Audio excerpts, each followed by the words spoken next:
All right, so I think we'll go ahead and just kick off our January edition of Beyond Maintenance.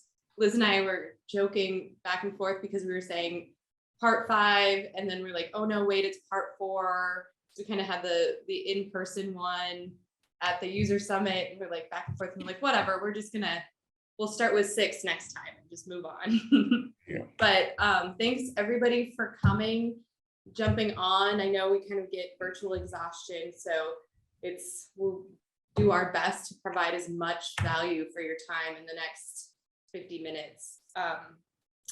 Quick housekeeping. We want to keep the audience involved in the dialogue, so feel free to drop questions in the question panel throughout the conversation, and we'll do our best to answer them as they come in, so your answers are happening relative to the conversation as it's going. So yeah, I'm gonna kick off by introducing our awesome panelists. We have Christine Bennett from Revolution Rental Management here with us. She's the Growth and Business Development Officer. Christine, you want to tell us a little bit about yourself? Like Madison said, co-owner, growth and development is my main function in our business. And I'm happy to be here to talk about something I'm pretty passionate about, which is maintenance and making sure everything is done well. Excellent. Thanks, Christine. And we have Billy Early from Colorado Realty and Property Management with us. And Billy is the maintenance coordinator and team lead for Colorado Realty and Property Management. Billy, go ahead and introduce yourself. Yes, hello everyone. Very excited to be here. Anything related to property meld, I'm always interested in. So yeah, our company's been using them for about 2 years now, and our maintenance department is continually growing as we continue to grow doors. So it's really important to, stay current on everything that's happening. Excellent. And it's always a special Beyond Maintenance when we have a cameo appearance of a melder on the panel. We have Aaron Seaholm, our VP of Customer Success, joining us today too. Aaron, go ahead and introduce yourself. Cameo appearance, outstanding, Madison. I appreciate that. So Aaron Seaholm, I have been I've been at Property Meld for about 6 months. So in the property management space and software space for just a few months, but did a long time in aerospace and defense before that, and had quite a bit of experience around customer experience. So I'm going to come at it from more of that angle today. Looking forward to hearing more about property management specifics and owner retention and experience from your all's position. But excited to be here. Thank you, Madison, for the cameo appearance. Okay, so let's get to it. We want to dig into, because the topic said we're talking about that owner experience, creating that best in class experience, and what is the right amount of transparency to have with your owners about what's going on in the maintenance process and why that's important. So to kick it off from the beginning, looking at why increasing the lifetime value of your owners is important, and what the levers are, what that means. And Aaron, want to kind of have you dig in as the customer success angle on this.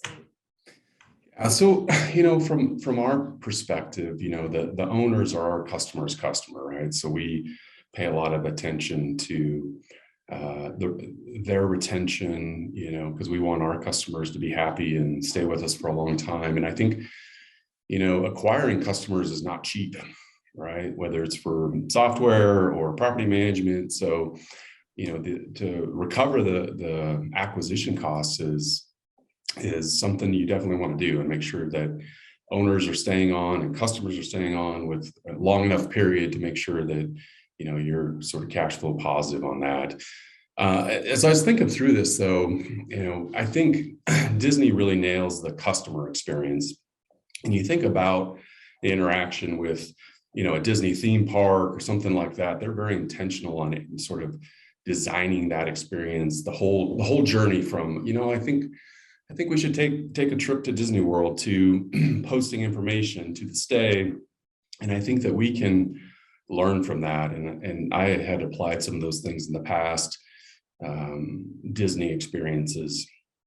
The other, I guess, sort of gem that Ray came across not too long ago was, owners are more sensitive to the cost of maintenance, not so much the quantity.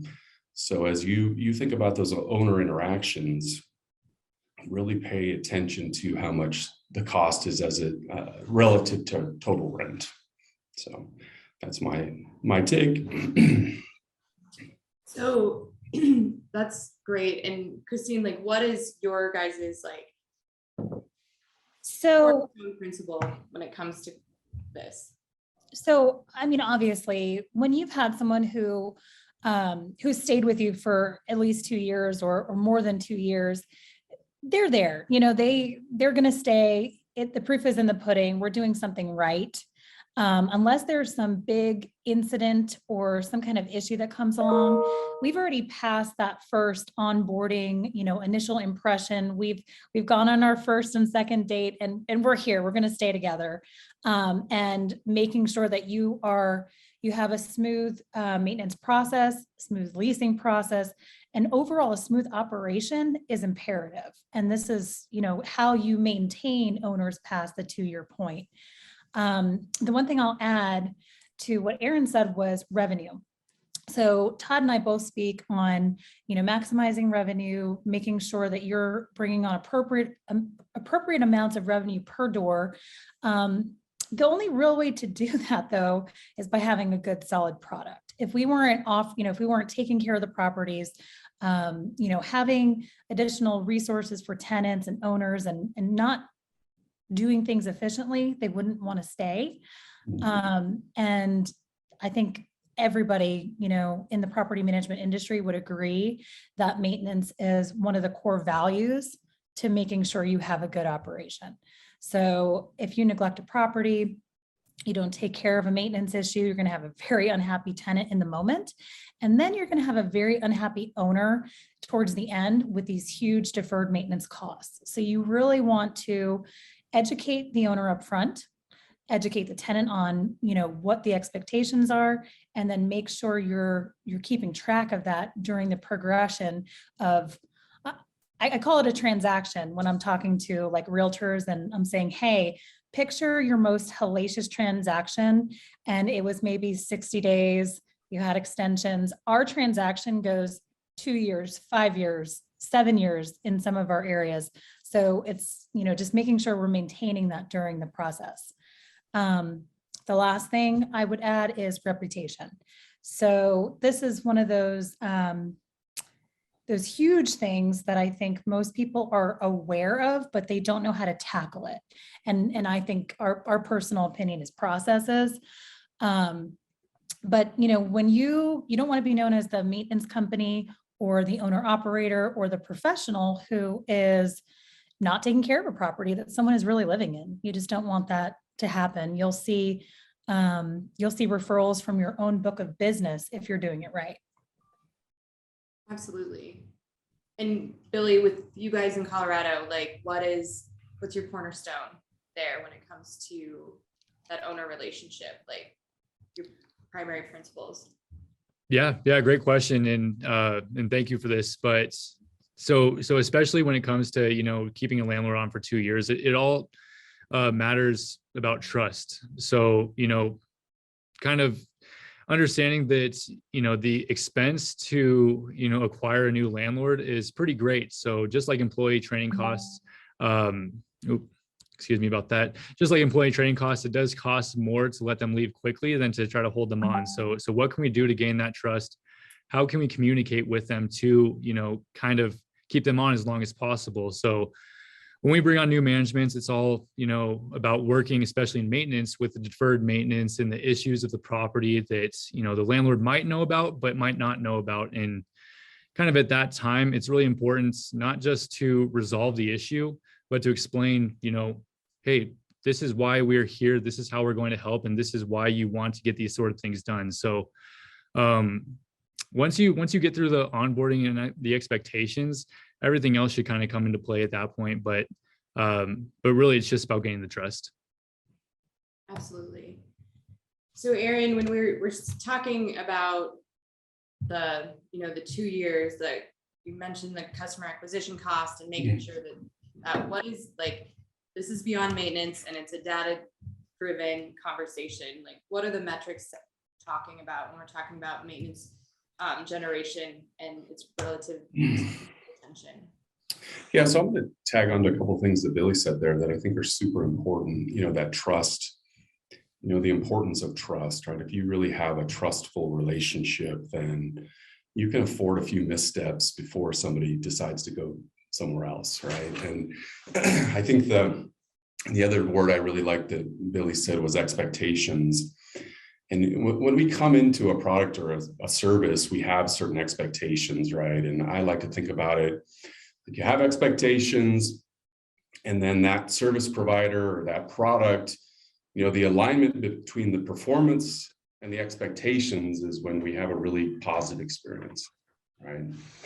And I think that if we can always understand what are those key metrics, what are the expectations, we're in a lot better position. So we found that owner expectations is about 12% of rent.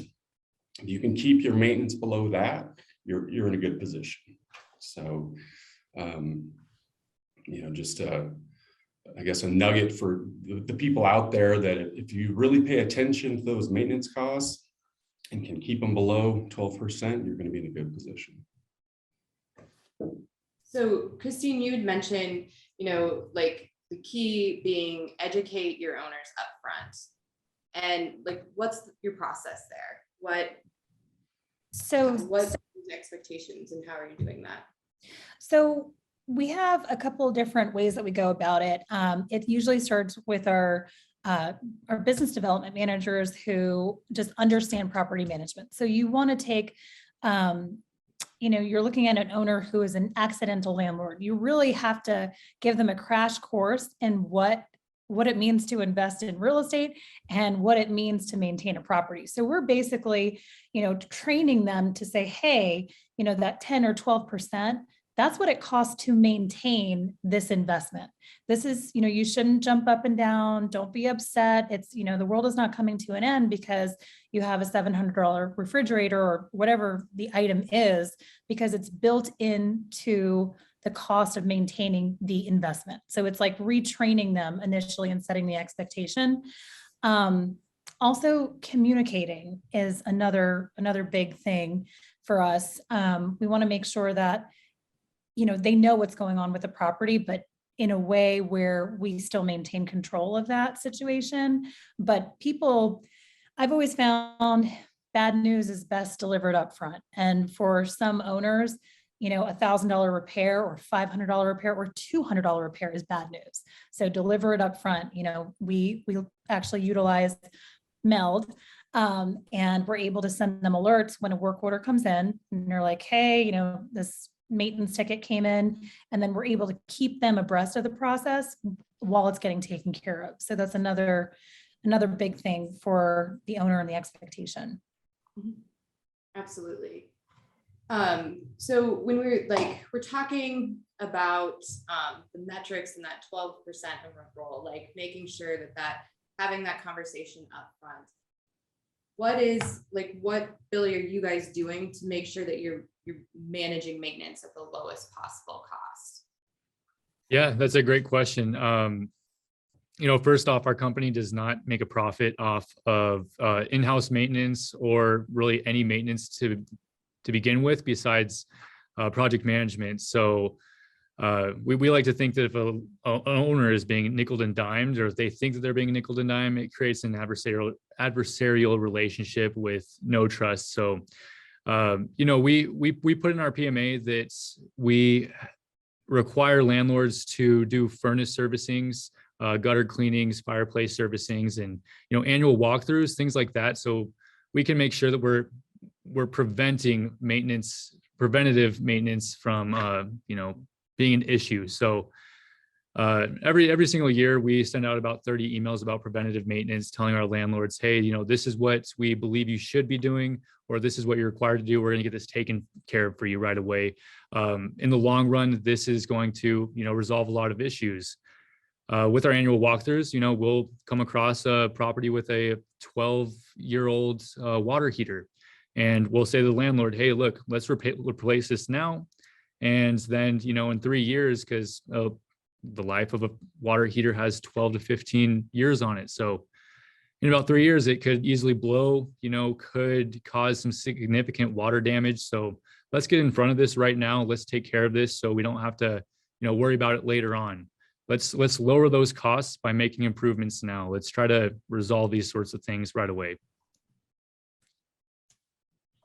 Do you have something to add, Christine? I do.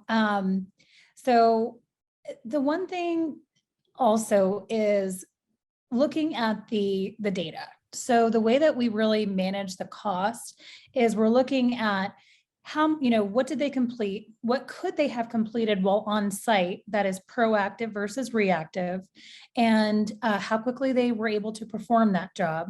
And we are a little bit different. We do take a small percentage of maintenance, and we do that because we're adding value just by maintaining those things, making sure vendors are doing the right thing, getting the job done, getting it done timely. We are also looking at the cost. So we have some KPIs for our maintenance staff where they're looking at, wait, this vendor was sent out here. It took them X amount of days to complete the work. And now we're giving them a rating on how much value they're adding to the owner just by having the data and analyzing it. Absolutely.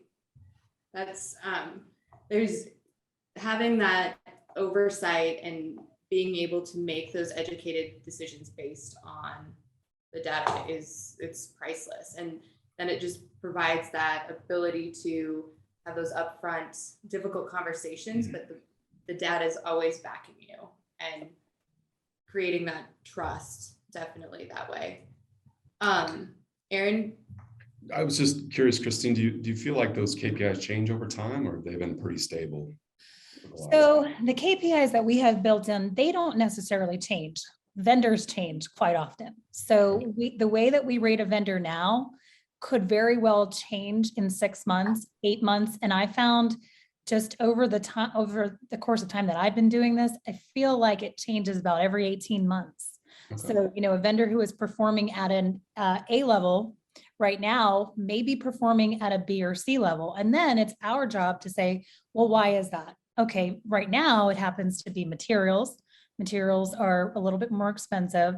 Sometimes subcontractors are more expensive right now. So those are things that we step back and look at on a quarterly basis and say, okay, well, this is the reason why maybe they're operating at a B rather than an A, but we're taking the time out of our day and in our operations looking at that all the time.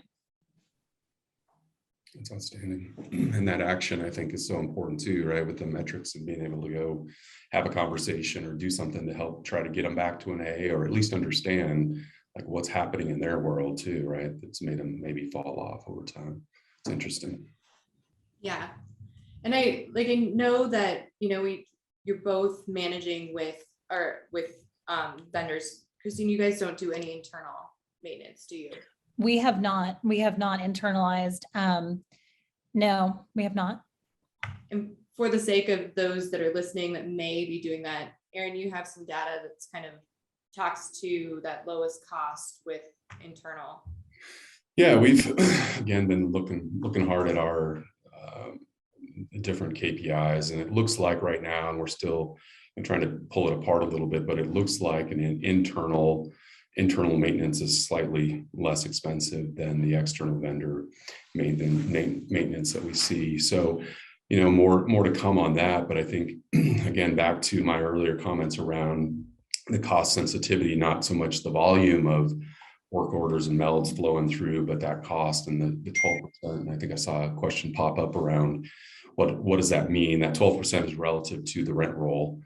But So, I think Christine and Billy both use external vendors, and it's just an interesting data point.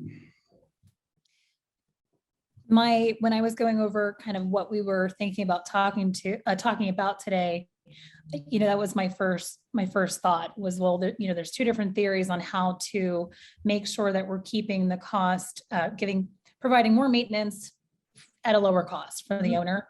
And there's basically two thought processes on it. Either you internalize, which ultimately the reason you do that is for more control. But if you're measuring the data and looking at it on a consistent basis, you're basically creating that same control environment. Absolutely. We have a question for Billy from Deb. Billy, do you do the walkthroughs, facilitation and management of maintenance, and make no money? Oh, Deb, here we go. No money on these efforts, only if it's a capital improvement. What is that threshold for you then?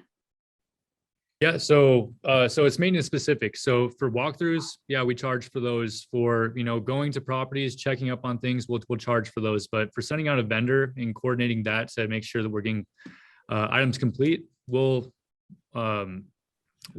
not going to charge for that. And that's one of our reasons why we bring on so many managements every single month, is solely because so many landlords will reach out to us and say one of their top 3 questions is, do you charge for maintenance? And luckily, we have a lot of ancillary fees that, go into other items throughout our PMA that, we kind of make up for that cost.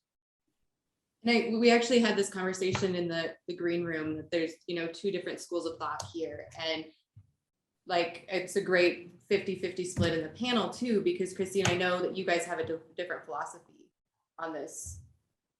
Right. To an extent.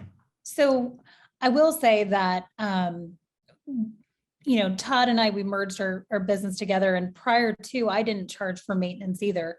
And I thought personally, I was like, oh my gosh, this is going to be a hard sell. And I'm concerned about my owners who were already wrapped into my system. And I was concerned about new business. And I have found that educating the owner as to why there is a percentage is invaluable, and also telling them what they're paying for. So you're paying for us to be the professional, be in control of it. And the other thing that I will add is that most of the vendors, because we're fortunate enough to have a lot of properties and volume, a lot of the vendors are happy to give us discounts, so that that small percentage that we take really doesn't hurt anybody. Absolutely. Yeah. Richard, I just saw your question pop up here, and Deb has a follow-up here, and then Richard, I'll hit your question. For those who didn't charge, have you done the math on how much your employee cost is on maintenance? And this is one that either. Yeah. For me personally, I don't have the numbers on that. So unfortunately, I cannot answer that, Deb. Yeah, and Liz, post this for everybody to answer too in the panel if you want to start a chat conversation around that too. So Richard, you just to clarify for you, it's the it's 10 to 12% of rent roll. So it's not a yearly income, it's of rent roll where we were talking there. So I think this is a good segue into our transparency conversation and digging into what is the right amount of transparency, like having that upfront conversation with your customers, your owners about those charges and what that's going to be is key at that point. So what are some other opportunities? I know we talk about this a lot internally at Property Meld when in reference to our owner hub, and what is the right amount of transparency there? Does transparency too much create more concerns with the owners? Like, I'd love to know your from both of you, your perspective on the right amount of transparency. Yeah, I'll kick it off. So transparency is obviously key, especially with bringing on new managements, our new business team. has to set those expectations right away. It's pretty easy for us because we have a pretty significant property management agreements that goes into the expectations extremely clearly. So we don't generally have too many issues with transparency because we bring it up to them up front. Hey, this is how we do things, and this is what you're going to start to see. With that communication and obviously showing the value of what we do as a property management company is extremely important. So after we onboard, it's the rest of the team. We're a departmental structure, so we have a maintenance coordinator, leasing coordinator, things like that. But yeah, just transparency with all those sorts of things is really important. So landlords like to take for granted what we do. They seem to always think that we just talk to residents and collect rents, but what they don't understand is all the hidden conversations behind that. So what we like to do as a company is be transparent about how these things are going. Yes, we want a very hands-off experience, but at the same time, we want them to know that there's so much involvement in what we do, and they hired a property manager because they don't want to deal with these sorts of things. So when we're dealing with emergencies, warrant of habitability situations, just extremely upset residents, we like to be decently transparent in how we are working through those situations, how we're dealing with them, so they understand that they made the right choice. One thing that we actually love about Property Meld is that we use their owner hub pretty significantly, and we had some light concerns about it just because how transparent do you want to be with a landlord about all of the maintenance that's happening at a property. But at the same time, it goes back into my first answer about building trust. And when they see a work order come in for a simple issue where it can just require some troubleshooting, they'll see that work order come in. They might have a question about it, but then at that time we'll say, this is how we dealt with the situation. We got it handled for you. You were in good hands, and you're not going to see a cost on this because we troubleshooted it. Or you received 5 work orders. Yes, you could be freaking out about it, but we handled them within 1 work order. 1 contractor went out, took care of everything, and you should be all set. So we like to be very transparent. We do send out monthly statements. We do call our landlords twice a year to make sure that they're understanding what expectations they wanted with our company and how we are well suited to fit those expectations. Yeah. Absolutely. Christine, did you want to Sure. on that? I think we all take our fiduciary responsibilities very seriously. At the end of the day, we're maintaining and managing some people's biggest investment they've ever made in their entire life. Whether this was their first home and they decided to move up, or this is how they plan to retire. We're managing some of their largest investments, and being transparent is like a foundational thing. We have to be transparent. We have to provide statements and all those things. But I think going outside of just what we have to do and going a little further is where you really see value. So being able to communicate instantly, when you're just like a one-man show or something like that, it's really hard to text an owner, text the tenant, email them, call them. But when you implement processes and use software and have relationship partners, you're able to be more transparent and more efficient and communicate effectively. And I think that's what the owners want. They just want to know what's going on. The thing that I think is usually where the disconnect is letting them know what's going on, but also making sure that they realize that you're the professional. They trust you to use your better judgment. So, in my career, I've had times where, I have an owner who's really wants to be hands in, and I've had to move away from that because it puts us all in an area of liability. So being transparent, but maintaining control is what I think is the key. Yeah, absolutely. And I think when we're looking at this too, for them to have that oversight and see, it's not about, when we're talking about maintaining or maintenance at the lowest possible cost, it's not doing maintenance, not doing less maintenance. It's doing more maintenance at a lower cost. So they are constantly reminded of your value, and having them be able to have that oversight to see, oh, peace of mind. I see this is being handled. This is great. There's the cost. It's good. We're good. And it's not having to reach out and do those sorts of things. And I mean, and Billy brought up a good point again when we were talking in the green room about also giving them that insight into what your day-to-day is and your day-to-day interactions with like the difficult ones too, and allowing them to see and understand that, you know, this is something you would have had to do if you on your own, or handle on your own if you were managing this property on your own. So I'm going to go back. We had a lot of good questions around the percentage of rent roll, the 10 to 12% of rent roll, and I'm going to Aaron kind of dive back in to this and about, you know, that lowest possible cost and where that number comes from, and it's what that expectation is.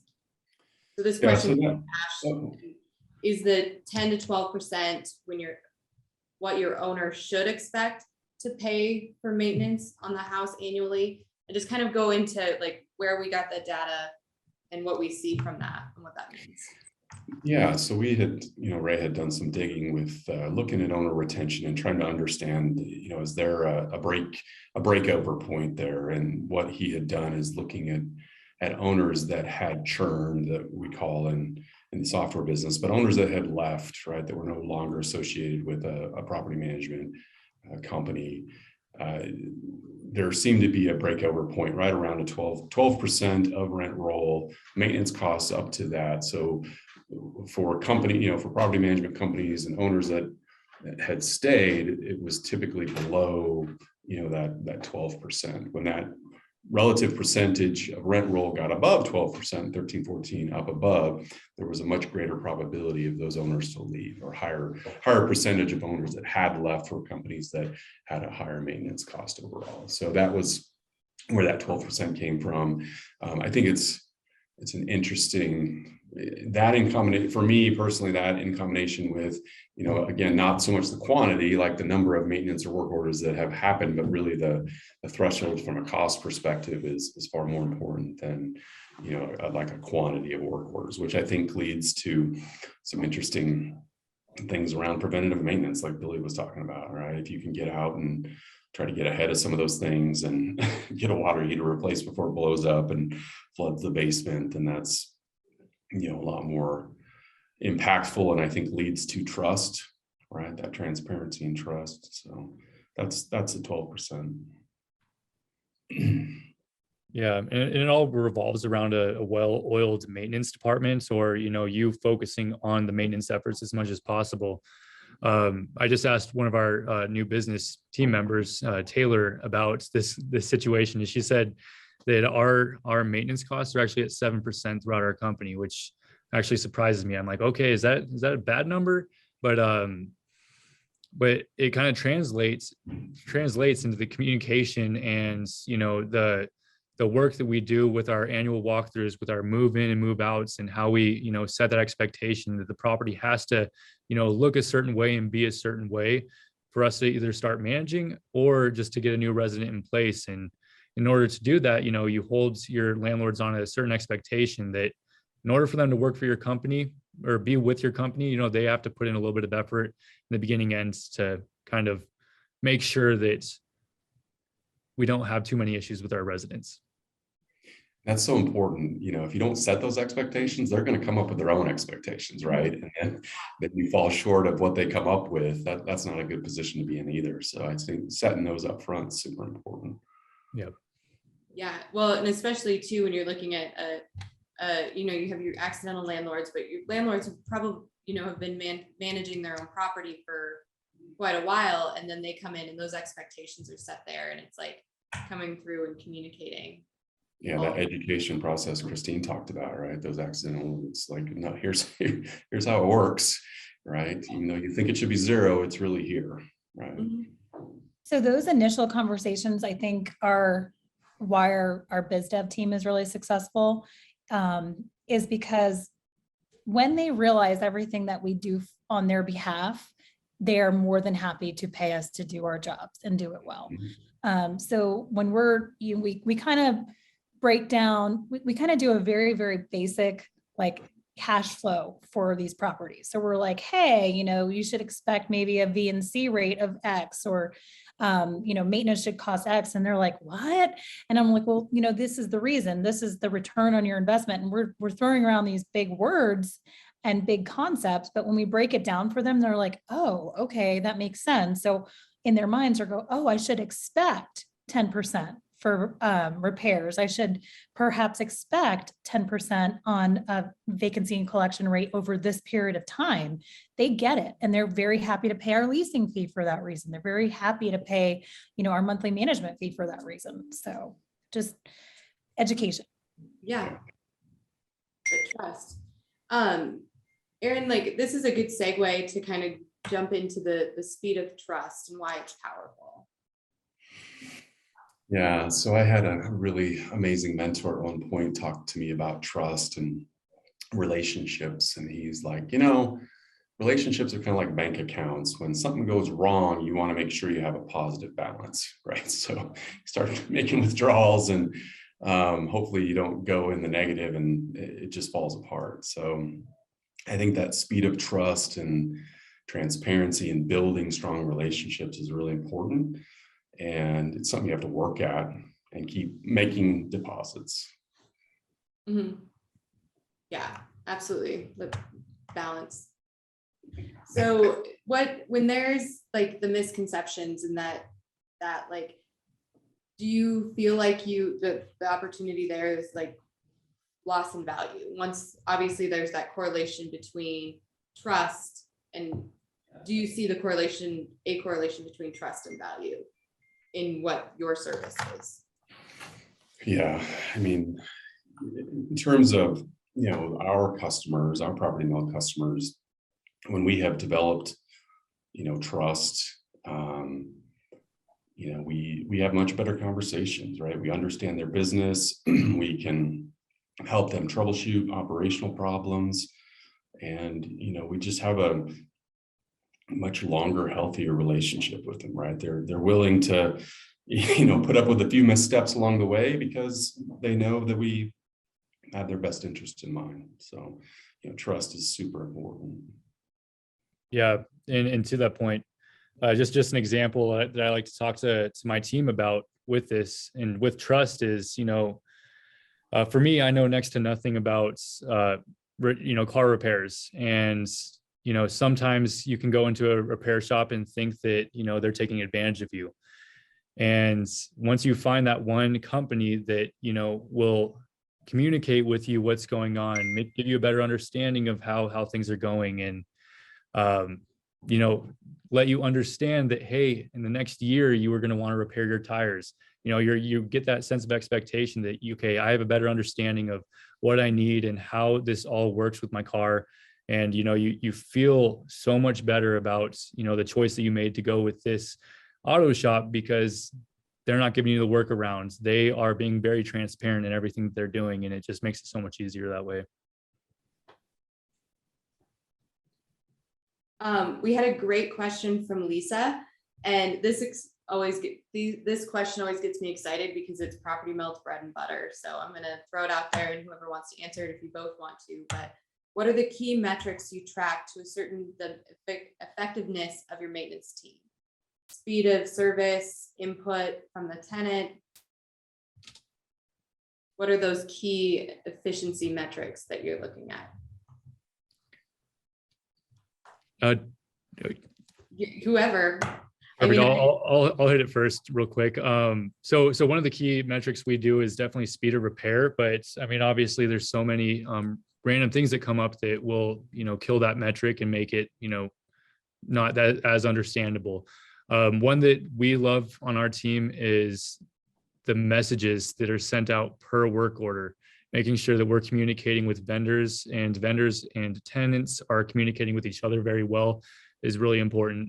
So to be honest, that's my favorite one, is the messages one, because it shows that, we're giving that high level of service to resolve those issues.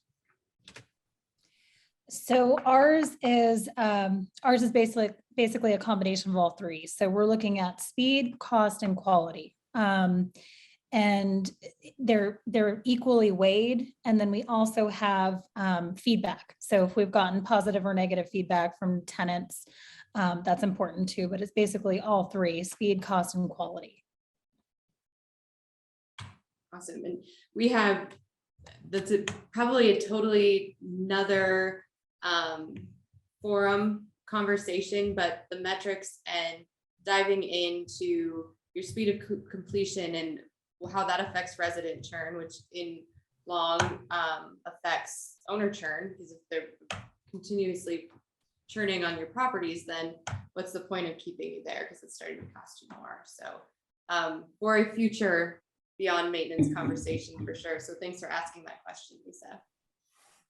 Does anybody, any more questions from our attendees? I think we'll kind of wrap things up here if there's no more questions. We are excited to announce our next Beyond Maintenance panel. Oh, here, we'll do this quick. And when do you close a work order? Is that after the invoice?